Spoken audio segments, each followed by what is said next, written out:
Čau, já jsem Jakub a do pražského barcampu přivádím lidi, kteří by nám ho zaplatili tak, aby vy jste ho měli zadarmo. Ahoj, já jsem Pavel a dělám pro Barcamp marketing. Ahoj, já jsem Martina a mám pro vás na starosti blog a online propagaci Barcampu. Ahoj, tady Zdení Julie.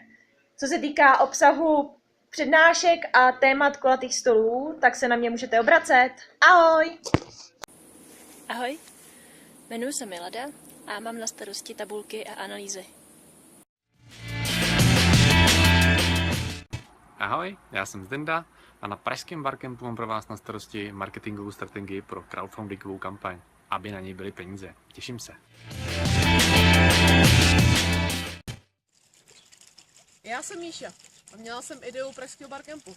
A díky těm lidem, který jste dneska viděli ve videu, se idea mění v realitu. Otázka zní, jakou roli v Barcampu budete mít vy?